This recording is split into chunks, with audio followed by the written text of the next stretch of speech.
What's up, guys? Midwest 2 Review here, back again. Well, I thought I would do a video today on tools that I, as a DIYer, DIY self-proclaimed DIY mechanic, YouTube mechanic, cannot live without. Now, before you jump off this video, if you're even if you're a mechanic, I guarantee you I got enough tools in my two toolboxes here. I got 144 inches worth of toolbox. So I probably have something that you as a mechanic, if you're a professional mechanic or a self-proclaimed DIY mechanic, you could probably need or use or want to know about. So let's get into it real quick. We'll try to make this a 12-minute video and then we're done. So for sockets, right, I got a lot of different sockets, from half-inch, 3-inch drive, quarter-inch drive, stubbies, standard length, etc., even deeps, super deeps, and all that kind of stuff. Stuff that I cannot live without. I can live without most sockets, right? I know half-inch, this mid-lengths are cool. It's nice to have them, or wherever the mid-lengths are at. They're nice to have, but I could live without these. I don't necessarily need them.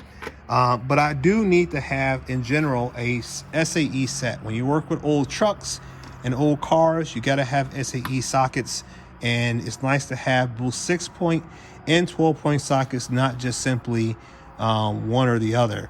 And then I also could not live without magnetic sockets. I don't use them all the time, but when you need them and you're worried about dropping a bolt, whether you're working on top side of the engine or within the doghouse of the vehicle or whatever, it's nice to be able to grab a magnetic socket and make sure you don't lose that fastener. Something that I realized I loved, and I have some, but these sets are really cool. This is from Olsa Tools. These are your stubby hex sockets, and I've got like the metric, the SAE, and then whatever other set they gave me, and also the torque sockets. These things are awesome. Great for seatbelt bolts is what I use them a lot for, funny enough. And these things, the impact version here, are absolutely fantastic. They're very strong, very durable. I haven't twisted one, haven't broken one. They look great. They work great. Moving on from there, having a good comprehensive set of E-Torques is a good idea. I don't have a big enough set. I think the largest size I've got is like E16 or E19 or something like that. But I know I found out working on my new truck that I needed an even bigger one than that. I think I don't have E19. I think I needed a 19, but I didn't have it. But these things are absolutely fantastic. For some reason on Chevy trucks, they had E-Torques for some of the seatbelt bolts or the seat bolts, and then they had regular hex bolts for the others. And I don't understand why that was, but on the truck that I'm working on, you needed to have both. And I found myself at the salvage yard the other day trying to pull off a seat, and I had to use a 12-point socket to get it off. So E-Torques is a socket that you could possibly, that you need, in my opinion. Having extractor sockets, these twist style are okay in a pinch. I don't recommend them. If I jump over here to this box, I know that they're freaking expensive. I know people are going to say that they are. Grip Edge are the best extractor type sockets you could possibly buy. I don't know why it took any company aside from these guys to come out with this design, but man, these work great. I don't think I've ran across a bolt that I could not either break off or fully extract while using one of these. And then that Force tool where you screw it into the back here and push out the broken bolt or whatever is awesome, and it works great all the time. Get yourself a set of these. Get not only the deeps, but also get the shallows, and you won't be disappointed. I'm not sponsored by Grip Edge. I'm just telling you what I know. From that, having a set of low profile sockets, right? I think you should get both a deep and a shallow, but having, what do I want to say, deep or shallow? Having either a quarter set or a quarter-inch drive or a 3-inch drive is what you should get. These things are fantastic, especially when you're working in confined spaces. Having a really shallow or stubby socket like that comes in clutch more times than you probably care to know. I've got several different sets of these in my shop. I got the Weir set. I've got a snap-on set here, and I absolutely love them. For a long time I kept that on my motorcycle, and it worked out great. I also have a set from Capri somewhere down here. The stubby sockets I keep. I think this is one of them on top here.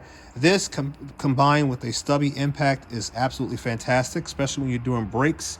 Even anything really underneath the hood. If you got a modern engine, you're going to have a lot more hoses and wiring and other components for heating, air, you know, whatever.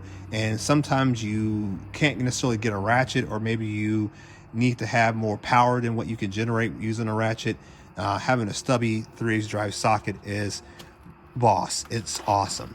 I also have them in chrome, and it's nice to have either one. You could have either or. I guess you don't have to have one or the other. The only thing that I would say is that sometimes, depending on how the bolt or nut is situated, having a thinner wall is going to be ideal. And chromes typically are much thinner wall than your impact gray sockets, in case someone out there did not know that. Having deeps and shallow swivel sockets is also cool to have. I don't just necessarily say you have to have it, but it certainly does make life a little easier. Yes, you can have a universal socket that you could put on another socket. You can add this to a socket and have that same length, but you notice here that the collets are typically a lot larger, and depending on how much room you've got to operate in, having a slender profile is much more ideal. And in some cases, you can't even get to what you need if you don't have that type of setup. So that pretty much takes care of sockets that I think you absolutely have to have for the most part. Then obviously your hex and your torque sockets. Let's not forget about those. Just a nice set. I don't like them to be too long, because when they get too long and you don't know how tight the bolt that you're trying to take free or break free is going to be, you are likely to twist these. Sometimes having a much stubbier one, like I said, with like a set like this is more ideal, because it you know, it's like what they call that, drivetrain loss. Same concept applies here. The longer you get from the moment, I guess is what you would say from an engineering perspective, the further out you get, the more torque you exert, and depending on the strength of the material, it's more likely to also twist or break. All right. In terms of wrenches, your standard combination wrenches and some ratchety wrenches is ideal. I don't like these straight on ones here, and I don't like not having a selector switch. So get yourself something that has a little bit of articulation to it, and also the ability to back it off if you need. Like these here gear wrenches here serve me well. The only thing is they don't have a reversing switch, so you got to be careful so you don't back yourself in a corner. I do have some gear wrench one. Where are they at?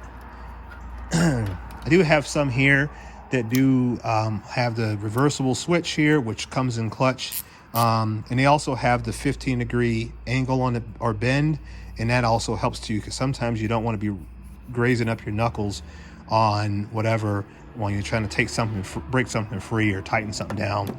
So those are nice to have.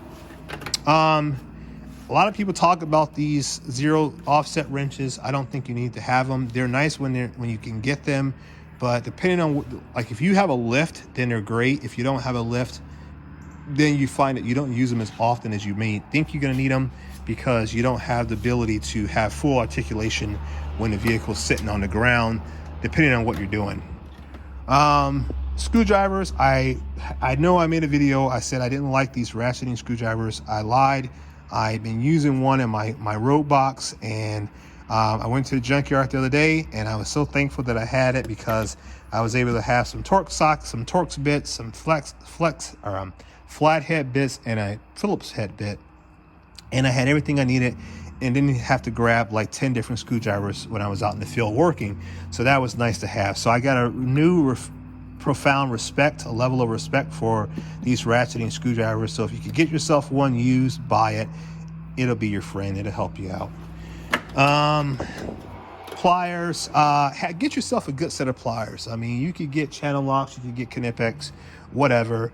I do like my Knipex ones a lot. I like this set here specifically a real lot. It's got nice sharp angles. It's got that torque profile here where you're pushing with one jaw and pulling with the other jaw, and they're really, really sharp, and that helps bite into the fastener really well. And yeah, these are great. So could not live what I do. I could not live without having a pair of those. A simple pair of cutoff dikes or whatever, or side cutters. It doesn't have to be necessarily this style, but having a nice pair of those is great to have. And then a pair of needle nose pliers. I could not live without having a pair of needle nose. The sharper the tip, the better they are, in my opinion, because you never know if you're trying to pull something, twist something, tear something, etc. And a pair of scissors, obviously. Prying tools, you got to have a hammer. Couldn't live without a hammer. Couldn't live without a scraper. I could live without like one of these popping tools. I could use a screwdriver, but they are nice to have. But wouldn't say I could not live without one. Impacts, well, you got to have half, you got to have 3/8, you got to have 1/4-inch drive. I mean, in my opinion, I use my 1/4-inch drive impact more so than anything. This guy here is absolutely a godsend. You'd be surprised at how much you could do with a simple 1/4-inch drive impact, but having 3/8 and 1/4-inch drive is also, or a 1/2-inch drive is obviously ideal, in my opinion. Ratchets, probably not. Let's go over here. For ratchets, is probably a good idea. I don't know. I would say, yeah, having a flex head is cool. I don't necessarily know that it has to be locking. I think you could get away with just a simple flex head ratchet that doesn't have a locking feature, and that would be just as fine. I think having these two is great. The 1/2-inch and a 3/8 drive is great to have. But I think a standard length ratchet is obviously going to be very useful. But if you're not super strong, or you find yourself having to exert a lot of force to get things off, having a extended length ratchet is going to be ideal. And I probably say I could not live without having these here, just because I find myself always needing more leverage than not. Locking extensions, I love them locking extensions. I wouldn't say I have to live without them. They do make life a lot easier. Just making sure you don't drop sockets. A lot of times I find myself at a junkyard pulling off parts, and you get in a hurry or whatever, and you drop stuff. So having a set of locking extensions is very, very helpful. From that, we talked about wrenches. Stubby wrenches, I wouldn't say I couldn't live without them, because I don't use them a lot. They're nice to have, but they're not like a necessity. Could not live without Torx and Hex. I don't care what you get, what kind you get. These are Capri. I could not operate without having a comprehensive set.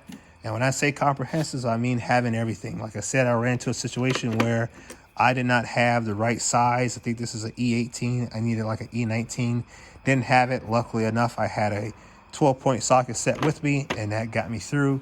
But having a nice comprehensive set of Hex and Torx is something that you must have. I don't care who you are, you're going to need them. Let's see what else we got. I think those are all wrenches. Yeah.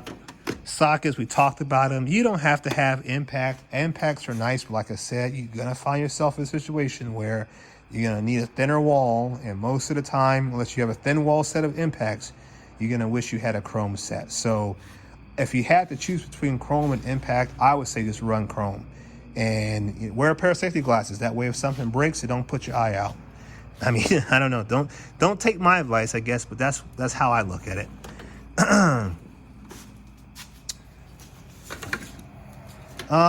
Pliers over here, I would say you got to have a set of these here. Whether it's grabbing something that's really small or pulling off a connector, These are really nice to have. You could I got another set that's I like more than those. I don't know where they're at. They're a little bit smaller than this set here, but having a set of, oh, there they are. These here is my favorite set of pliers right here. Great grip. These are Cornwells. They're good. I love that profile, that 45-degree angle, I guess maybe it is. These are those are awesome. I could not live without those. Oh, and vice grips. Could not live without vice grips. Because when things go wrong and you're just tired of dicking around with it, having a nice set of vice grips that can really bite in. Don't be going out there buying those cheap ass vice grips. Get yourself a good set, whether it be the old Peterson version of these, or don't buy the Snap-on ones because those I heard are junk. But get a good, nice USA-made pair of vice grips. Get a couple pair of those if you can. Hammers we talked about. Chisels and alignment tools, I think I could not live without those, especially alignment tools like punches. You need those a lot. Just makes life a lot easier. Oh, pry bars, you need to have pry bars. If you got an articulating pry bar, I would say that's probably better to have, especially when you're doing like junkyard work and you're trying to get things off pretty quickly. I don't know why. When I'm in a junkyard, I typically work really fast. And having something like this where I can change the angle a little bit, even if I'm in a confined space, these are cool. And these are from Ulsa Tools, I believe. Yeah, these are from Ulsa Tools. They don't cost a lot of money. They work really well. I got one on my truck, and I got, I think, one or two of them in the shop. And I've never broken these. These are the best bang for the buck when it comes to this style of pry bar.